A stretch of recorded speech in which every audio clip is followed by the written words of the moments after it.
au jeu. On vous présente le dernier jeu qu'on a essayé. On commence avec Brian Boru, qui est un jeu pour 3 à 5 joueurs, des parties environ 60 minutes, puis pour 14 ans et plus. C'est un jeu, un coup de cœur, on a vraiment aimé ça. C'est un mélange de jeu de pli et de jeu de conquête de territoire. La façon que ça fonctionne, c'est que on va avoir des cartes dans nos mains. Et on va faire un draft au début de la partie. C'est que au début de chaque manche, en fait, c'est qu'on va choisir 2 cartes, on va donner des cartes au prochain joueur. On a rempli notre main comme ça pour éviter un peu la chance limiter le facteur chance. Puis ensuite, c'est vraiment un jeu de pli. Fait que la façon que ça fonctionne, c'est que mettons que c'est moi qui lance la manche, je vais choisir un territoire. Fait que si par exemple, je décide que je veux qu'on se batte pour le terrain bleu ici, je vais être obligé de jouer une carte bleue. Fait que si je joue cette carte-là, par exemple, mais c'est le joueur qui va jouer la carte bleue le plus élevée qui va gagner ce territoire-là. Ce qui est vraiment le fun du jeu, c'est que, premièrement, les cartes avec les chiffres les plus élevés, souvent, ils ont des pénalités. Comme là, je gagne un territoire, mais je dois payer 1$ pour pouvoir mettre mon jeton à moi sur ce terrain-là. Mais sinon, tous les autres joueurs, on n'est pas obligé de jouer la couleur qui est demandée. Comme là, ici, c'est bleu, mais je pourrais jouer rouge, je peux jouer jaune. Puis, si on perd, dans le fond, la bataille, ben, on choisit une des actions secondaires. Puis ça permet comme par exemple les jaunes, ça nous fait monter sur cette piste-là qui nous donne de l'argent, qui va nous donner aussi un jeton aussi pour aller conquérir n'importe où. Les pistes rouges, mais c'est les vikings, fait que ça vous permet d'avoir le plus de jetons vikings qui nous permet justement d'aller chercher d'autres façons de chercher des points, aller bloquer d'autres joueurs comme ça. Fait que c'est pas un jeu qui est très contraignant, mais qui est quand même assez stratégique, justement par rapport à ce qu'on veut gagner versus les manches qu'on veut perdre. Là.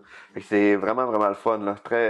Très simple à prendre en main, mais c'est vite dynamique. Là. Tout le monde embarque vraiment bien dans le jeu. Donc, c'est Brian Boru. On a aussi essayé Turing Machine, qui est un jeu pour 1 à 4 joueurs. Les parties environ 20 minutes pour 14 ans et plus. C'est un très, très gros coup de cœur personnel. On a vraiment, vraiment, vraiment aimé ça. C'est un jeu de déduction. Le but du jeu, ça va être de trouver une combinaison à 3 chiffres. Puis pour faire ça, on va y aller un peu par essai-erreur selon les énoncés qui sont là. Les énoncés sont pas placés au hasard. Il y a plusieurs scénarios. Puis il y a même une application là, qu'on peut utiliser que c'est le fun parce que tu peux demander un niveau de difficulté, une durée de partie un peu, puis ça va générer des énoncés par les numéros qu'on va pouvoir placer. Puis il y a au-dessus de 7 millions présentement là, de combinaisons possibles. Fait qu'il y a vraiment plusieurs choix. Et comme je disais, mais pour faire notre déduction, on va choisir, à chaque manche, on choisit une combinaison de chiffres qu'on superpose comme ça, puis ça libère un seul petit carré qui est ici. Et autour de la table, il va y avoir plusieurs énoncés. Puis par rapport aux chiffres qu'on a choisis, ça va changer un peu la question. Fait que si par exemple, je prends cet énoncé-là, là, c'est pour vérifier, voir si le triangle, le chiffre bleu, est pair ou impair. Dans mon cas, à moi, le chiffre est pair, c'est un 2, c'est pair. Fait que là, dans le fond, ma question, c'est est-ce que le triangle est pair, oui ou non?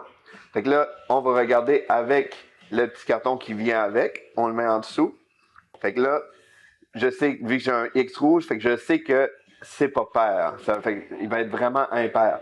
Fait que là, dans le fond, je peux prendre sur ma feuille, je peux venir dans la section du triangle, puis je peux pouvoir barrer tous les chiffres pairs. Fait que dans le fond, je prendrai le 4 puis le 2. Fait que là, présentement, je sais que le triangle est soit 5, soit 3, soit 1. Fait qu'en utilisant les autres énoncés, mais je vais pouvoir réussir à faire plusieurs déductions pour justement réussir à éliminer les chiffres puis voir la seule combinaison possible. Fait que c'est vraiment, vraiment le fun. Moi, j'ai vraiment adoré. C'est très stimulant. C'est facile à prendre en main. Puis, comme je disais, c'est vraiment le genre de jeu qui est le fun parce que tu regardes plusieurs énoncés, tu prends des notes. Puis à un moment donné, tu as un déclic. Que là, si tu barres ce chiffre-là, ça veut dire que ça n'a pas le choix, c'est un de ces deux-là. Là, tu réalises que réellement, ça n'a pas le choix d'être ce chiffre-là parce que selon le tel autre énoncé qu'on a vu. Fait que c'est très gratifiant là, comme jeu. Fait que c'est Turing Machine, là, très très bon jeu. On a aussi essayé Koshi Express. C'est un jeu pour 2 à 4 joueurs, 6 ans et plus. Elle est partie d'environ 15 minutes. C'est un petit jeu d'observation avec du matériel vraiment le fun. La manipulation est super trippante. Et le principe est super simple, c'est qu'on va tourner une carte. Comme ici, on a cette brochette-là.